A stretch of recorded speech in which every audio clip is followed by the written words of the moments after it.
So get the vaccine as soon as you can. Some creepy old guy telling your children, your little kids, to take medicine whose effects we do not fully understand. It's totally normal. Yeah, that happens every day. Don't ask questions, just do it.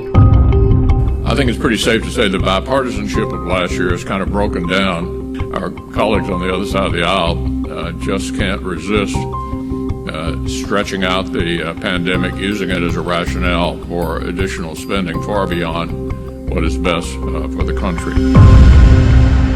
Hey everybody, welcome to the Muckrake Podcast. As always, I am Nick Hauselman, joined by Jared Yates Sexton, and it's a lovely beginning to the week, if I don't say so myself. Jared, are you enjoying your end of the semester happenings? You might have heard it on the Weekender edition last week. I've declared it the summer of the Muckrake. Yes. And I stand by that. I stand by it. I have hope for this summer. I think it's going places. I have hope. And, you know, a lovely artwork that we were shared with on Twitter, the summer of Muckrake, some really fantastic and creative ideas. And if I can scroll quickly enough, I'll tell you who it is. Because do you remember who did these things? You saw this on Twitter, right? All I remember is the Jaws shark. Arthur Mullen did a terrific. He did the Jaws. He did another one that invoked Endless Summer. The summer of, I don't know if you saw that one. That was a great Endless Summer. So it's the summer of Muckrake. I'm in. And as a result, we have to talk about this Arizona election or recount that they're trying to do because it's kind of scary what's happening here. And news broke the other day that they were covering this, the reporters, and one got kicked out because he tweeted out a photo. They apparently was an agreement that they wouldn't share ballots in a picture out on Twitter or whatever, or out in the general media. And the picture that we see is of a guy named Anthony Kern, and in the foreground, way out of focus, you can't see. It's probably a blank ballot is there, and they kick him out for violating supposedly his terms. But what really seems to be the issue here is the fact that he was announcing who one of the people that was recounting these ballots, and this is this guy Anthony Kern, who was a local Arizona politician. And I got to tell you, if you dig deeper, Jared, it gets pretty seemly pretty fast. Yeah, so let's go ahead and this Arizona thing is important for a few reasons. I've actually had a lot of people reach out to me and they're like, what do you think is going to happen from the Arizona thing? And to go ahead and prognosticate, which always gets us in trouble, right? I don't actually think it's going to overturn the election results. I mean, over in the QAnon territory, the Mike Lindell territory, the people who are clutching their pillows and, praying, to I guess some higher being that the election is going to be overturned. And Trump will be, I don't know, inaugurated in June now. They keep pushing it back. It's just continually going back and back. The Arizona thing, of course, they are somehow or another trying to have a recount in this election because almost immediately in November of 2020, Arizona became a hotspot where all of a sudden they started believing that Dominion was messing around with ballots, that there were ballots being delivered. That's actually one of the places where the rumor started that there were nuclear marked ballots, right? That the military was setting a sting for Biden and the Democrats, and whenever they took over the election, they would obviously be arrested and imprisoned, all of that good stuff. But the whole point is, this is a state that in their electoral process, much like my state of Georgia, they have lost their damn minds. Well, let me ask you this. Oh, can I interrupt for 1 second? Trump, of all the people that were really surprised by the results of the election on election night, Arizona was the one that really, really freaked them out, right? I think that's the one that triggered all of this stuff. Might you wonder, Jared, why Arizona, of all places, would have been such a shock to the Trump administration that it didn't go for the Republicans versus other states like Georgia, for instance? Could you figure out, is there a reason why maybe the electorate in Arizona would be much more predicated toward voting for Trump in their minds? Their brains are being cooked in the hot summer sun. I mean, yeah, but I would also have to say that it's the electorate in Arizona is white people, a lot of white people. So of course they're going to win that one. A lot of old white people that must be going to win that. So this is the heart of this thing. They can't accept that there's a bit of an awakening, I think, in Arizona. We've seen it with some of their elected officials as well, who have decided to stand up to Trump to some degree in some milquetoast fashion, and that evidence had been planted from years before, so it shouldn't have been a shock to them. But I have to imagine it's simply a race thing to them. They couldn't imagine that the electorate in Arizona would ever vote blue. Well, there's magical thinking in all of this. And, you know, we've been following this for a while. It was like when Trump didn't win the popular vote in 2016 and he lost it by 3 million votes. And immediately there were 3 million illegal votes. Right. It's the same thing in Georgia. It was when he was trying to shake down the government here. And he was like, I need you to find those votes. Obviously, there are that many votes or, you know, to put me over the top. Also, the new development in all of this. And not to mention, because we have to talk about this this guy and why it's really important that people know about this, and it brings a whole new dimension to it. But we also have to point out that Donald Trump, the former president of the United States of America, the embarrassment himself, who is haunting Mar-a-Lago like a forlorn spirit. You'll just be there hanging out with your best buddies, not wearing masks, I don't know, singing karaoke. And the next thing you know, the former president of the United States will shuffle in looking like shit, by the way, like he hasn't slept a night since he was done. He comes in and he'll grab a mic and he'll just start ranting and raving. And I know this is a shock to everybody. Donald Trump has endorsed the Arizona recount, and he thinks it's great. He thinks it's the best possible thing that's ever happened. This has taken the imaginations of the American right. We were just talking before we started recording that 70% of Republicans now believe that Donald Trump actually won the election of 2020. We have to go over that mindset and what that means. But this new development in Arizona that you were talking about is, I'll say this about a lot of things. It is shocking, but not surprising, is what I will say. Yeah. Well, here's the thing about the recount, is that obviously it does nothing to affect the national election. There's not enough. Let's just pretend there's two things that can happen. They'll say the vote was right, and Biden got his electoral college votes from Arizona, and that's fine. But they can also say, well, it was completely wrong. Trump really won, but it doesn't overturn the election results. Wait, Nick, are you telling me that nothing that happens in Arizona is going to lead to a giant cage dropping down on Joe Biden and him and all of his Democratic conspirators being lined up and shot on national TV and or shipped away to Gitmo? Are you trying to tell me that? Because that just sounds outrageous. Do you need to sit down? Because you might want to. I'm sitting, but I feel like I now need to move down to the floor because conspiracy brain is exhausted. Yeah, I don't want you to fall off your chair when I tell you that. Yes, no, this won't really affect the national election. However, here's the thing. If they say that it ended up being Trump's victory, that just is a real dangerous situation, because that will then justify in all these 70% of Republicans, and it'll be 80% of Republicans, 90% of Republicans. 98% of Republicans. Yeah, that will be a floodgate without question to justify why they're wanting to complain about the big lie. But even if it comes out and they say, oh, you know what, it was actually pretty good, like there really weren't that many wrong votes or whatever, it still checks out for Biden, I don't think it would change anything anyway. That's not going to sway any of that 70% right now back to saying, it's being more reasonable and realize, you know what, this was a fair election. That's the other problem with this. This isn't like, binary here. Either it will unleash the floodgates of a real turmoil in America, I believe, or it'll just simply be status quo. We'll be right where we are now, which is terrible as far as democracy goes. Right? In terms of democracy, we're in a terrible situation here because they're able to do this. And the reason is because they agreed to do this being very transparent. Everyone's going to see. We're not going to be able to hide all this stuff. And meanwhile, the transportation of the Dominion voting machines or whatever machines they were, it seemed to be a little bit non-transparent. But now that they're counting all the ballots, we're looking at who is involved in this thing. And that's where this man, Anthony Kern, comes in. So would you be interested to hear a little bit about his background, Jared? Well, I mean, he's being trusted with this recount. He has served as a politician in the state of Arizona. He's been trusted by the voters, trusted by the voting authorities. I have to assume sterling record. Oh, across the board. Yeah. I mean, would it come as a surprise to you that he was a cop before becoming a politician? No. Upholding the laws of the country. Absolutely. I don't see anything not to like here. Well, are you aware of a thing called the Brady List? The Brady list was invented or created in the early mid 2010 2012 basically to put, it's like a no-fly zone for cops. It's a no-fly list for cops. It's because if you do something really egregious, like Anthony Kern did to get himself on the list, then you end up having, you can't be a cop anymore. But what he ended up doing was not turning over an iPad or a tablet to a superior officer. And if you look closely at what the Brady list does and what the infractions you have to commit to get on that list, the big one is hiding evidence that might, get a defendant off of a case.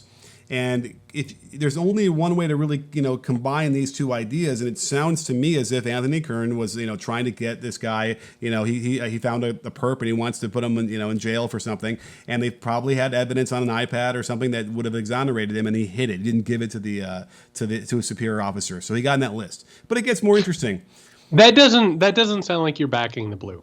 I'll just say that up front. But I'll also add, I really have a hard time understanding why a person who had been disciplined for the mishandling of information in one setting, when the law is on the line, would not be trusted handling information when the law is on the line. I'm sorry, I'm going a little. I'm getting a little dizzy here with my conspiracy brain. This is why I thank God that you're here to be able to help me, keep on track and make these points and make these connections, because that's why we work so well together. So yes, that would be a real big red flag, you would think, for handling very sensitive information and making sure that it's counted properly. Can you imagine, by the way, all sarcasm aside, can you imagine being in charge of a presidential election recount in a state and not even looking to see if somebody had been disciplined for mishandling information, not even starting to look at it? Oh yeah.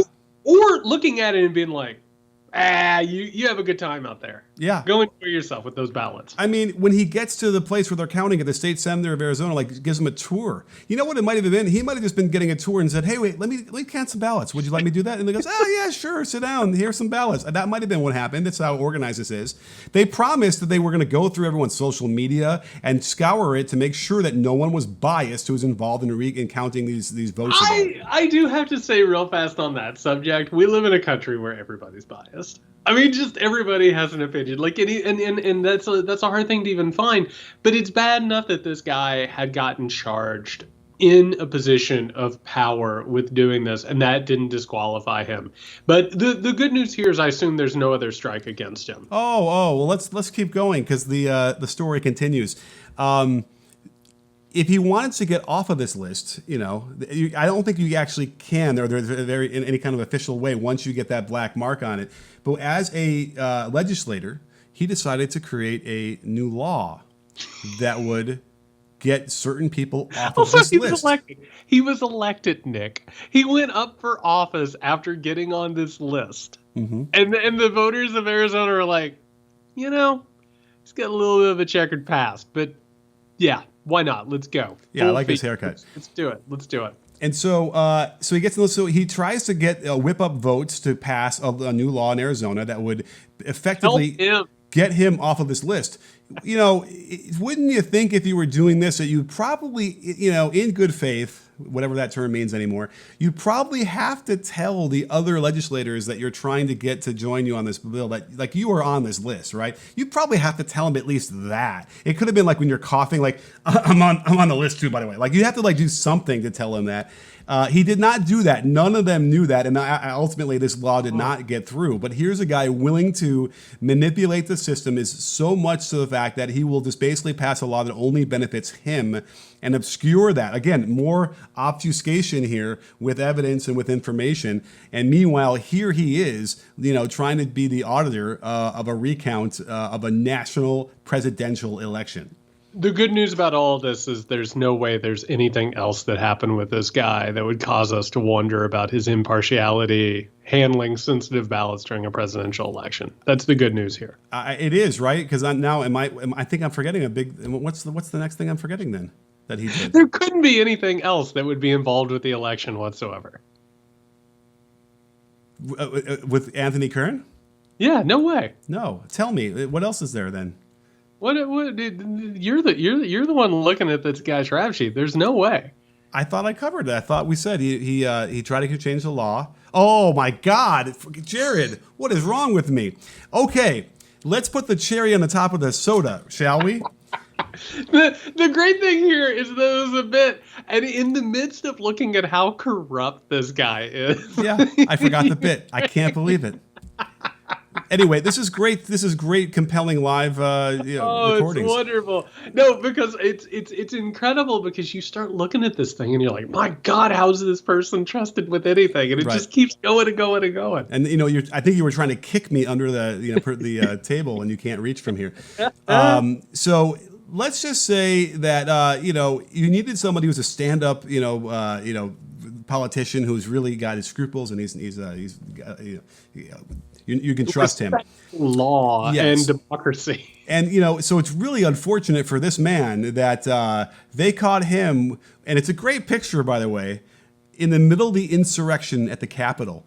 Things are going left and right. It's a sea of people, not to, use a cliche term. Wait, to be frank, it's just going right, not left. It's all right. Yeah, it's all right. And it's a sea of people just swarming the Capitol. And then here is this man, Anthony Kern, facing the camera. He was nice enough to turn around. Maybe they yelled out his name or something. He is in the middle of the insurrection at the Capitol. And this is the man that they're allowing to go through votes and make sure that these are legitimate. This takes the cake. This is really impressive stuff. It's really amazing. I have to tell you, it's just, you sit around with this stuff and like you try and make sense of it in some way, and you're like, it couldn't get more absurd. And then it's a guy who is like at the Stop the Steal rally. I mean, we don't know what he did. We don't know if he busted into Congress. We don't know if he like intimidated a sitting member of Congress, but he played a role in trying to overturn the election of the United States of America through force and intimidation. And now he's in the room. The call is coming from inside the House, Nick. And now he's over there handling ballots, dealing with this recount thing. And you start to realize, and this, I think, is the large takeaway, not only the fact that this guy is a piece of work, but also the fact that, like, they're everywhere, Nick. Yeah. They're in so many positions of authority and power, these people who intentionally tried to overthrow the election of the president of the United States of America and intimidate Congress. And this guy is all over the place. Well, here's why the internet rules. Is because in this thread where they're showing this politician, this guy, Anthony, at the outside of the insurrection, someone just happened to go through the video footage, and they included it in the thread, and you see him walking right into the Capitol. So he was part of the insurrection. He was part of the group walking in. He's got his nice suit on and a strange collar or something, like it must keep his neck warm. I don't know. So he was in there. And there's no whitewashing this part of it either. This is a serious insurrectionist, because whether or not you want to give someone a pass who was just on the outside and yelling and screaming or whatever, versus someone who actually went in and broke a window or two or harassed the police officers, I think that you can't really draw. Once they go inside the building, that's it. You can't. The line has been drawn. Oh my God. It would be bad enough. Like, it should disqualify you from engaging in the recount of the election if you were at a rally demanding the overturning of an election. He criminally trespassed, it sounds like, in Congress. Cool. Love it. Yeah. Love all of this. This makes me feel great. I love every single part of this. Yeah, and guess what's going to happen? I mean, listen, are you going to be surprised when they say, "Oh my God, we just found like." By the way, it wasn't that close in Arizona. It's. Do you remember what it was like in the 20s or 30,000 votes, right? Like it's going to take a monumental task to try and somehow flip all those votes. It ain't going to happen. It would be the most unprecedented, flip of votes of all time. It's not things have happened, I suppose. Okay, so that's the thing, though, man. It's like if you actually look at the riot / insurrection / attempted coup of January 6th, there were so many Republican lawmakers there. There were so many Republican politicians and powerful people from the party who participated in this thing. It's not necessarily that Arizona is going to overturn the election. They're not going to. Like by the way, I'm sorry, it's 10,457 votes. Forgive me, it wasn't that high. So it's closer, but still a lot. Real fast, we just wanted to remind everybody that we do have an additional episode every week called The Weekender. All you have to do to access that show, as well as additional content, additional episodes where we talk about movies and politics and history, and we take questions from you. And on top of that, we have live tapings where we get to hang out and get to know each other. It's a really good time. All you have to do is go over to patreon.com/muckrakepodcast. Your support over there makes sure that this show is ad-free, that we say whatever we want to say, and we rely on it to make this additional content. So we really, really depend on this, and we are so thankful and so grateful. And on top of that, it's a really cool community of people who take care of each other, and it is growing every single day. So that is patreon.com/muckrakepodcast. Hope to see you over there. But they're not going to overturn the election. You're right. They can add to the conspiratorial part of it. This is completely endemic to the entire party, Nick. Like it's not, and we love to get online and talk about it's just stupid people, and it's just like, the QAnon people who believe everything or whatever. QAnon is the Republican Party at this point. It's all of them. They are all part of this anti-democratic push. And this, what we're looking at right here, the amazing thing about this is there's no way he's the only person who did this. You know what I mean? Like, obviously, these other people are engaged in creating the law. They're engaged. And by the way, they're engaged in enforcing the law. There were police there. There were military people there. Like, this was not January 6th, which I don't know about you. I'm already pissed off about how much people have forgotten this thing. You know what I mean? Like it never happened. It wasn't that big of a deal. And matter of fact, Tucker Carlson tells us they had every right to be there and do what they did. We had this major coup attempt in this country, and it was so many influential, powerful people. And it is, I have to tell you, if you really look at this thing and you really game it in your head moving forward, now we have a state that's trying to overturn a presidential election. It's not going to be the last. You know what I mean? Like, this is, these people, they're swamped in it. We just said 70% of Republicans believe that Joe Biden didn't win the election. A large majority. Those people are going to be involved in the electoral process. Those people are going to be involved in elections. They're going to be involved in ballots, ballot recounts, ballot handling. On top of that, what happens when we can't reconcile these problems? These people are everywhere. I agree. And that is the worry. I believe you agree with me once. If this thing does, for some reason, that they find 11,000 ballots to switch, it'll unleash 100% of the Republican Party believing it was a big lie, right? Well, yeah, but they're not going to find 11,000. I mean, that's a lot of ballots. It is. And by the way, we would have to believe that there actually was a systemic effort to steal the election on behalf of Joe Biden. And I want to be very clear. This guy, this asshole that we're talking about, this is the kind of guy who's sitting there looking for the radiation, stamps, right? It's like, let me just touch it and let me feel if it feels real. And they'll go in there, and this is a larger part of it. He doesn't need to find 11,000 ballots. He believes there are 11,000 ballots, or that there are 10,000 plus fake ballots. He doesn't need proof. He's living in, going back to what we were talking about last week, he is living in his own fantasy. And in his fantasy, he is a warrior for democracy, even though he breaks the law and is now engaged in these attempts to overthrow an election. In his fantasy, Nick, he's already cracked the case. Right. And this is the danger, and we talk about this a lot, about conflating politics and religion, and using religious imagery and vocabulary invites this kind of thinking. And I would have no doubt, if you scroll through this guy's timeline, I'm sure you'll see, references to religion somewhere out there. I was just looking, and it's all there. Yeah, exactly. So, when and this is what we see in extremist groups across whatever religion we're talking about, when they manipulate the religion to enforce whatever ideology they want to do to create power, this is where we are. So even back when Reagan started to embrace these things, this was always a straight line on the graph to this moment where you'll be able to then use, because again, most of these politicians, I'm probably fairly certain they don't really believe in the big lie. What they do believe in is that the big lie will get them more votes. So because of that, they are willing to do anything. But that's the scary thing is the more votes they're going to get, those are people that actually do believe it.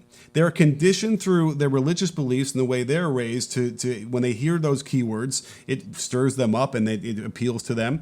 And that's what's so dangerous, because once they get into that mindset, there's no changing their minds.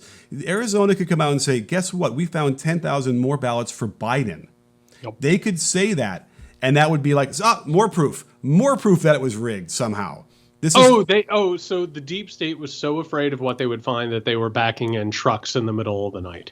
Right. And then you would see blurry camera phone footage of a truck that basically was delivering donuts. Right? Yeah. And you're 100% right, by the way, because it's like people like me who grew up with this, like, we were told that the government was eventually going to betray us, or already had, and they were going to be taken over by a one world government, which eventually became the deep state, and then the QAnon mythology, all of that shit. Like, we were all prepared for it, and we've all been awaiting. Are you ready for this? This is important for people to understand.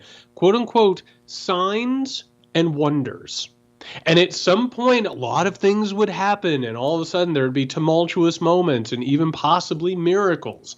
And you are waiting for all of those things to confirm what you're already believing. So you're exactly right. This is a religious mindset. They are waiting for revealed knowledge versus empirical knowledge, which, by the way, I don't know if anybody is keeping track at home. There's a difference between revealed knowledge and empirical knowledge when it comes to elections. Right. Which is, elections are about empirical proof of what people believe and what they want versus what do you feel. Well, I'd like to split open one of these people's brains and give you a direct insight line into how their thought process works, because David French had shared with us on a tweet a response to his one of his articles where the response to trying to dispel the big lie was from obviously someone who's religious. Says, quote, "You are wrong. Trump did not lose the 2020 election any more than Jesus lost the battle between good and evil when he died on a Roman cross." Yep. Okay. You have failed to see the big picture with Trump, just like many have failed to see the big picture with Jesus and God. Which is also this reminds me of what's the Narnia stuff, which is also a parable for Jesus, right? They shave the lion's mane but then he comes back stronger. Or you strike down Obi-Wan Kenobi and then he's more powerful than ever after that, right? This is sort of the same myth that we've seen in literature and then in Christianity. But he continues. He tells David French, "You were like the little brat hearing about a bank robbery and gleefully proclaiming that the robbers got away with their selfish, illegal, and greedy acts. Stay tuned. You are about to be surprised as good old-fashioned American justice catches up with the bank robbers." Oh. I can't help but, point out that, this sounds more like a Bonnie and Clyde kind of thing. We all remember what happened to them, right? And that's what they're hoping will happen. Because the entire fantasy of what they're talking about is not an election being overturned. It's an election. Matter of fact, the election being overturned is not what's important to these people. It's important that the quote unquote crime is exposed and the criminals are punished. They're daydreaming and fantasizing of a military coup. Let's be real. That's what they're really looking for. They have lost any and all faith in politics doing what they want it to do or doing anything. And they think that the only means of actually making anything work is through violence, intimidation, and oppression. They believe that they have been persecuted, which means that they, as martyrs, now have the right to engage in legitimate violence, right? That's what they're actually fantasizing about. But I have to tell you, and I know that there are people who are listening who are like, oh my God, I can't believe they're going ahead and equating Trump with Christ. Of course they are. Of course they are. And for anybody who's ever played golf, you go out with a bunch of tools in your bag. These people have one tool. And that tool is to go ahead and put it all within that religious mythology. It always has to be perfect people who are being cut down and then retribution for the people who cut them down. And the conspiracies that they use to take over and hurt legitimate good people. It's absolute madness that this still works. Did you just call golf clubs tools? Sure, absolutely. Okay. tools of the trade. Well, it's interestingly enough, this is also an indictment of the Trump administration as a whole and what they did for those 4 years, because it was bad enough that the tax cuts and the actual, policy things they were trying to get through in the wall and that they did at the border. But it also goes to the general incompetency of the presidency and how they were able to hide that behind this myth that he is some sort of Jesus-like figure. And that's the other thing that's really frustrating, is because it then leads to things like what we saw with the vaccine rollout, where they obviously they were so incompetent with this. We were so worried about what was going to happen based on what they did with the actual COVID-19 itself, that the rollout, was not surprising if they had gotten screwed up. And I think what we're seeing now is that it really did get screwed up quite a bit, certainly because of this notion of the way they wanted to let the market forces control everything and let the private companies dole out the vaccines without much oversight. As a result, it didn't go as smoothly as we thought. Well, and before we talk about this, which I think has been an interesting blip on the radar and has sort of gone not talked about enough, I want to take everybody back, and I'm so sorry that we're doing this, back to 2020. I feel like I'm dragging everybody back to the time machine and having to deal with Trump and the response to all that. There was a period of time where Trump was starting to do all these press conferences on coronavirus. And by the way, he was doing it because he wanted the attention, which tells everybody, it wasn't actually about like informing people. It was about getting up and, just showing his ass. And he would do these press conferences where he would be flanked by CEOs, right? Because he wanted to seem strong, like he was in charge of the team. And they would come up to the microphone and they would just praise Trump and lick his boots, which was so gross. But it was like, sometimes it would be like, a Walmart CEO, and other times it would be like a soft drink CEO or something. And then occasionally, to go ahead and bring this thing full circle, you would have the CEO of a company. Let me check this. My Pillow? Yeah. Mike Lindell, who of course is just one of the most batshit crazy people in the United States of America, who is pushing this conspiracy theory thought constantly, right? And saying that God is not going to allow this crime to go unpunished. He believes in Trump like he does in Messiah, and it is this unquestioning faith. But to go along with that, all of that mythology that you're talking about, all of that idea that like there's some sort of force and an omnipotent, benevolent, beautiful God who is making things happen, and he's not going to let anything go wrong lest it goes punished. That entire mindset is completely intertwined with American capitalism. This idea that people who are wealthy and powerful, it doesn't just happen, Nick. It's not like you're born to like a real estate magnate, like, Fred Christ Trump. Do you know that, by the way, that Trump's dad's middle name was Christ? I did not know that. Fred C. Trump. Fred Christ Trump. Interesting things you learn on the Muckrake podcast. But, obviously, and if we look at Trump's history, and you know this as well as I do, Trump was given all of the money that he needed. And if he would have just put that money in a savings account, he would have more money now than he has had as a complete failure of a business owner. He has driven every business venture he's ever had directly into the ground and ruined himself multiple times over. Total failure.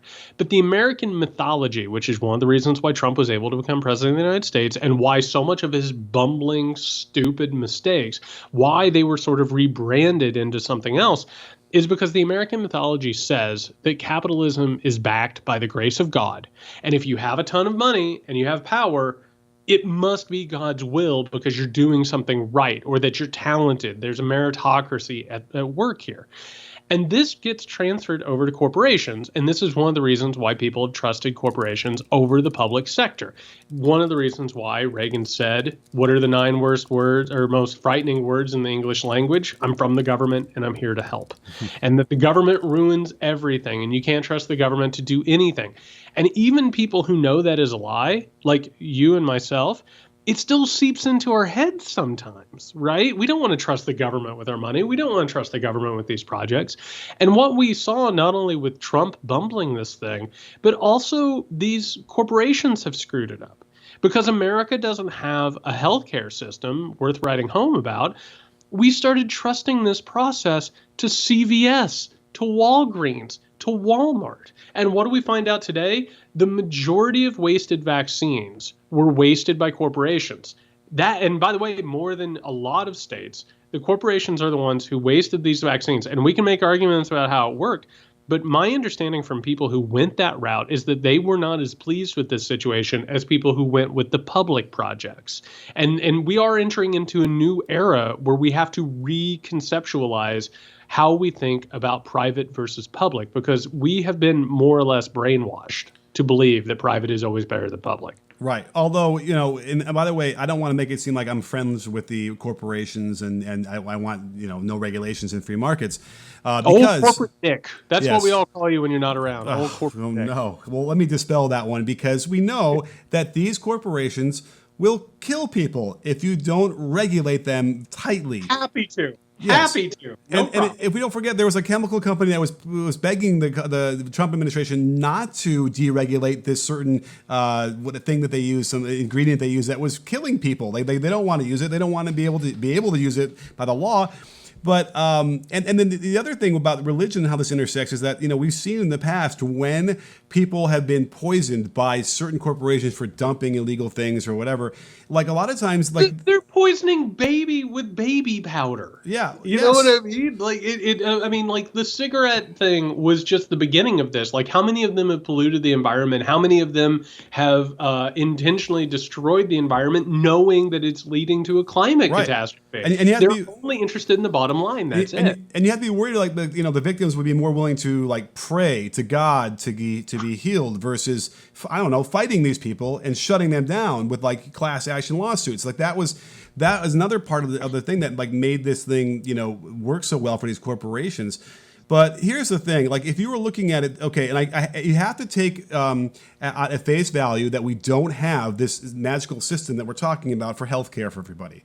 Because we don't have that, if you're looking across the nation and you're trying to roll out a vaccine for every single person in the country, CVS and Walgreens, they're already spread out. Everybody knows where they are. They know how to get there. They're relatively trusted because you can go and get your medications there. So it was not a bad idea, in my opinion, at all, to trust them with distributing the vaccines. That would have been a really good way to most quickly get them out.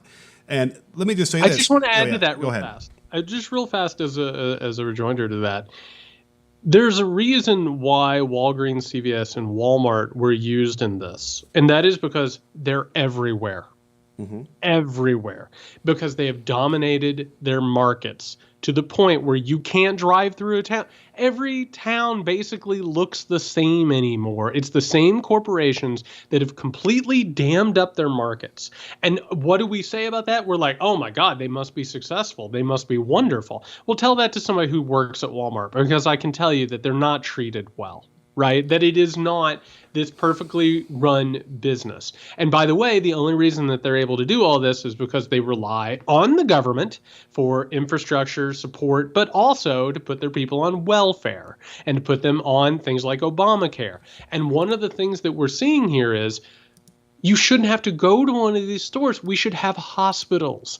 We should have health centers. We should have public systems that are there and in place. I did mine next to a football field at my university. And it was a beautiful thing. It made me choke up, I have to tell you, to see all the volunteers and all the people coming together and all the public people working together. But one of the problems is that we have given up so much infrastructure and space to these people. They should have never been a part of this process to begin with. All right, I will see that point, but being as it is, in the reality on the ground is this was the best way to quickly get it out. Now, in this article that was trying to make it a big bombshell notion of how many doses they wasted, I want to tell you, down farther, if you read the whole thing, it does say overall waste has been minuscule. As of March 30th, the U.S. has delivered about 189.5 million doses and administered 147. So, in my mind, you're going to break some eggs when you're trying to make an omelet, right? There's going to be waste, especially when you're talking about having to keep these things at very specific temperatures. We also can factor in the notion that people weren't getting the second dose for a lot of reasons, but some of them were they didn't want the fucking side effects that they might get, so they don't want to get the second one. Now, millions of people did that. You have to imagine there's let's say 10,000 when 20,000 of those were part of this, the waste here, that's a significant percentage. Well, they didn't come back. I do want to share a quote, though, okay, to go along with this conversation. Yes, let's go back from this same article, which is from NBC News. CVS, Walgreens have wasted more COVID vaccine doses than most states combined. First of all, I think that's a hell of a headline, but we'll move on. CVS and Walgreens didn't have a clue when it came to interacting with nursing homes. Missed opportunities for vaccination and long-term care invariably results in death. Of course they don't know what to do with nursing homes. Why? Because most nursing homes at this point have been turned into hovels, right? That's not where they're going to go and pay for things, right? These are things that have been pushed off to the side that aren't part of our giant medical system. Most of them are for profit. Right. And those people aren't going to a CVS or a Walgreens. They have no idea what they're doing. So, they shouldn't be in charge of this stuff. Right. It should have never been a situation like this. And I will say real fast, the problem is that we are decades behind other countries. Yeah. The problem is that we have roughly 40 years worth of room to make up in all of this. And that is one of the reasons why we were hit so hard. Well, the other thing that really drove me nuts when reading this article, and it's buried in there, and you don't necessarily notice it if you don't read it a couple times, is that there's no central reporting of these doses. And so they don't even have a really accurate handle on exactly where they are, where these doses went out, who got them, and when and how. It reminds me exactly of what they did at the border when they were bringing these kids and separating them from their families and then having no paperwork to put them back together. And that's going to be hundreds of kids who might not ever find their parents again. And it's the same exact thing. And this is why the Trump administration was so evil, was that they so completely outsourced this. This should have still been coordinated by the federal government. And so I got my vaccine at a church. And it was the same kind of moment where people were so organized, and these just volunteers and people maybe who had some medical knowledge to give the shot. But yes, that is the worst part about this, is that they just said, yeah, here, we'll just ship it to you. What's your address? Without having any sense of a centralized database to know where these went and how many people are getting it, so that they can redistribute when they need to figure out where the gaps are. That is the most important part of when they were trying to deal with COVID itself and the reporting and the testing. And it's also as important now when you're giving out the vaccines. Now, it seems like they've been putting into place things that were going to get this better on track and more organized, the Biden administration. Again, more of this sort of competent government that we need to see. And if they can get that on track in the next month or so, then I don't think I'll feel so bad that we had there were a lot of these vaccines got wasted in the beginning. As far as I understand it now, they have a lot. People aren't coming in. There people aren't getting it anymore. And the New York Times reported today that it's basically impossible to achieve herd immunity. They don't think it's going to be possible just because of the people who don't want to get the vaccine. What are we doing here, Jared? Well, I got a few things to say. First and foremost, Donald Trump should be in jail for crimes against humanity, period. I mean, and this isn't hyperbole. This isn't trying to grandstand. He carried out crimes against the people with this entire situation. We know that with Kushner, with his entire quote unquote coordination, how they thought it was a wonderful political tool to let Democratic states burn with the coronavirus, and tried to leverage it to make governors praise him on TV to help his reelection strategy. He carried out acts of genocide. I'll just be straight up real about that. The next thing that I'll say is two of the worst crimes of the Trump administration. One is very obvious, which is incompetence. Mm-hmm. It was their inability to understand how government worked or to coordinate things or to communicate. There's a worse one than the incompetence, which is that they didn't fucking care.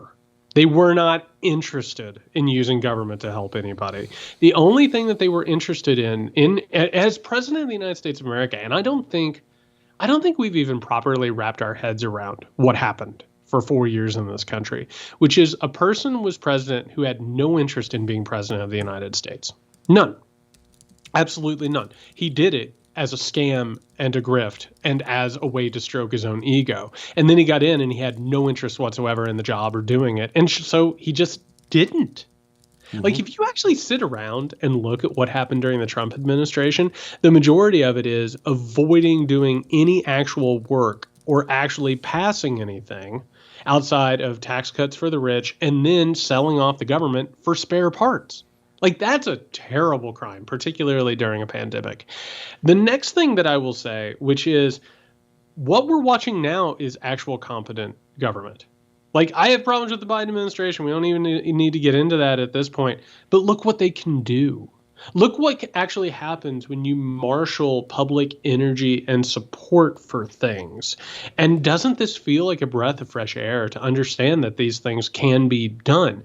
We need to use that momentum and go ahead and leap over those 40 years. Going back to Reagan, we need to be living in 2021, and we are so far behind other countries. And this shit would not have happened the way that it did if we were advanced to the point where we needed to be years ago. Sure. And again, we talked about the notion of needing to punish these people so that they can dissuade the next round of politicians who want to get into this, who would be much more disciplined, and then by therefore meaning much more evil and much more dangerous. But the problem is that we generally need time away from an administration to kind of look back and really get a handle on what happened in those years. Also, more information will slowly kind of leak out. We'll get a handle on it.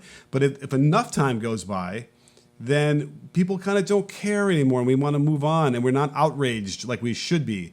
We should be outraged by what happened. I mean, hell, we should be outraged by what Reagan did. And like, by the time we figured out what happened with Iran-Contra, it was already too late. We couldn't do anything when it should have been his Watergate times 10. And it should have tainted all of those people. It should have tainted the Bush and Barr and all the neocons. It's like, so that's the worry, is that this is going to take too long before we can finally get a handle on exactly what would be actionable offenses that can put these people in jail. And again, we haven't heard shit from any of these people about indictments or any of these investigations that have been going on for years. And so it's like, I don't know if I have much faith, even though Merrick Garland is, on the case and they've got Rudy Giuliani in their sights. It still doesn't feel like much is going on as far as Trump goes. And that's the real key. If you don't do something to him, then we're going to be right back here. If it's not in 2024, at some point after that, with somebody who is going to be really nefarious and disciplined. And then as a result, could change the course of, the country. Human history. Yeah. I mean, I want to be really careful with what I'm about to say, because it's true, but I want to communicate it the right way, which is the Trump years were so horrific and so traumatic that I think a lot of people want to pretend like they didn't occur. You know what I mean? It's a suppression of trauma. It's like, that was really bad. And your brain does this thing with trauma sometimes where it's just like, we can't deal with that, so we're not going to think about that. And then like years later, like you wake up in a cold sweat and you're like, I haven't thought about that in years, and that's terrible. The Trump thing was a glimpse. It's almost like Scrooge getting to see the Christmas of the future. You know what I mean? And being like, oh my God, like this is the decline of the American empire. This is how it all ends. This is how it crunches. This is entropy and heat death all together. People can't even bring themselves to say his name anymore. I don't know if you've seen this, but there's like an entire trend on Twitter where people will not say his name. They call him the former guy or the last guy. We're missing a really important opportunity to stare this thing in the face and try and steer the ship away from something that's coming. And everything that we've talked about today, unfortunately, isn't getting talked about all that much. It isn't getting discussed that much. And the reason why it's not is because to really deal with Donald Trump, to really deal with the things that brought him into power, are horrific. Yeah. Like it's the actual essence of horror. So here's the thing, I'm a pretty big mental health advocate, and I think we're both familiar with what happens when you don't properly deal with trauma. And it could be personal trauma, what happens in your life. It could be, even just dealing with those 4 years. And it's very, very damaging. And it could come up years from now, or it could come up in your daily life right now. That is what's frustrating, because if you want to picture the typical person who would never want to deal with their feelings or deal with self-reflection, I hate to be too generalized or whatever, but you kind of tend to think of a Trump voter. And what I find... No, it's a mental health problem. It's totally a mental health problem. And they didn't want to deal with their own shit. And they were told by people that they didn't need to put up with their own shit. Right. And that, the problem's not you. Like, no matter what people tell you, the problem isn't you, it's them, and be angry about it. Like, absolutely. That was the essence of the entire movement, and still is. Now, what makes me worried here is because we talked about how, like, the percentage of Republicans, I think it's a big lie. And, the Republicans had gotten together. See, here's what's scary. They have these retreats, Jared, where all these lawmakers get together, like, it sounds like it's in the woods, and, the smell of sulfur in the air. I don't know. And they're burning statues to Moloch. Yeah. In the middle of the night. It's got to be what's happening there. And so, when they did this in February, they were all so mad at Cheney. I think it was February, with Liz Cheney about, saying the truth, which was that Trump was a terrible thing and he's staying in our democracy. And, they voted to get her out. And do you remember what the results of that vote were in February? It was, I was just going to tell you. It was a landslide in her favor. Like, when it's a secret vote and they don't actually say it out loud, everyone's like, yeah, she's right. Trump's an asshole. Well, guess what? They got back together again recently because for some reason they felt like, they didn't have enough, burning in the woods at night. And they're trying to do it again. And they're trying to get Liz Cheney out again and manufacture this outrage. And here's what comes out of this, because Jim Banks, this Republican from Indiana, was starting to say, Trump taught us something. He taught us that we need to appeal to non-college educated voters. So as we wrap this up, I know we're getting along the tooth in this podcast, but I wanted to know, like, do you ever spend any time on a college campus, Jared? Just my entire adult life and also my college years. So the majority of everything. Okay, good. So what about college? And I'm thinking of, wearing the sweatshirt that says college on it, I guess. What about college would then, having gone through that ordeal, I suppose we'll call it, would then lead someone to not want to support Trump? What happens there? Explain this to me. Well, so there's a lot of things happening with that question. One thing I would say is that Trump does have college-educated supporters, because one thing that Donald Trump was good for was business. If you were wealthy, if you had influence, Donald Trump was really important to you. I'm sorry, but January 6th was not just a bunch of yokels, my people. There were people who flew private planes to Washington, D.C., who own their own businesses. So there are college-educated people who support Donald Trump. But I will tell you that the message that Donald Trump was selling, which was just a bastardized mythology of America that he didn't even understand. I mean, you know what I mean? He had no clue what he was talking about at any given moment.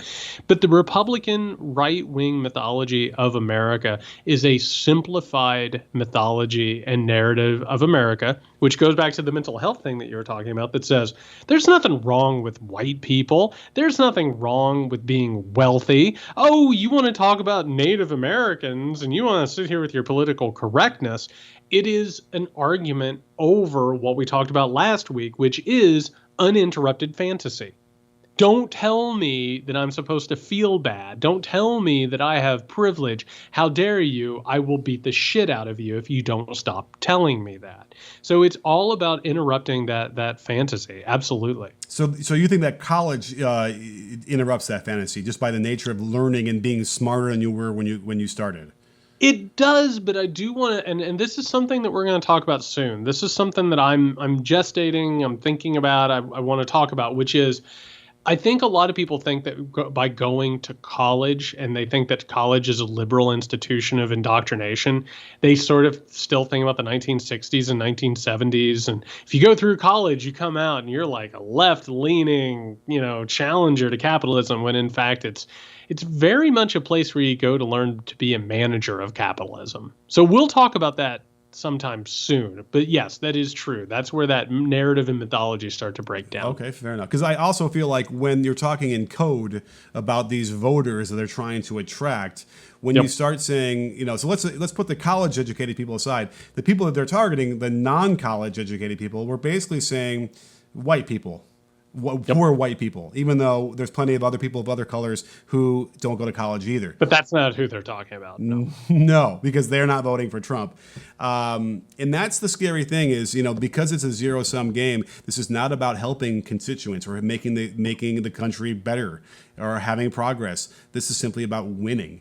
And that's finding every available, way. First of all, method, which is what they're doing in Arizona, and any method to convince, every individual head that they can to vote for them. These margins are too razor thin, and that's why there's enough encouragement for them. In a normal world, based on the fact that they lost by how many millions of votes? 10 million votes? Millions. They should just they should just give up. Or should change literally give up. strategy. Yeah. That's what we were talking about the other day. Like, at this point, when you lose like that, when you eat shit for this many elections in a row, like, you should change what you're doing. Like, open up your umbrella, change into something different, except that you are historically unpopular. Historically unpopular. But instead you want to send assholes like this dude into Arizona to try and fix an election. So, all right, well, we're going to keep an eye on this. A reminder to everybody that we do have an additional podcast on Fridays, The Weekender, which is exclusive for Patreon members. If you want that episode, which is some of our best episodes, but also if you want to support the podcast, which we absolutely rely on, that way we don't have to do, God, I don't want to do ads. Oh, I don't want to do ads. I don't want to talk about democracy and fascism and then be like, McDonald's. Hey, Nick, have you ever tried a squatty potty? I don't want to. Are you telling me I have to cover up my Manscaped T-shirt that I'm wearing right now, who happens to be my advertiser? So we rely on our patrons for our support, and on top of that, you will be helping to fund our audio documentary, Certain Route to Failure, which we're going to have a second episode in the next couple of months. But if you want that extra show, all you have to do is go over to patreon.com/muckrakepodcast. We also have a fantastic community. You can join the Discord where you can talk to other fans. They're wonderful and they treat each other well, and it's a really good alternative to social media. So anyway, that is patreon.com/muckrakepodcast. If you need us until next time, you can find Nick at Can You Hear Me SMH. You can find me at JY Sexton. My God, people, stay safe.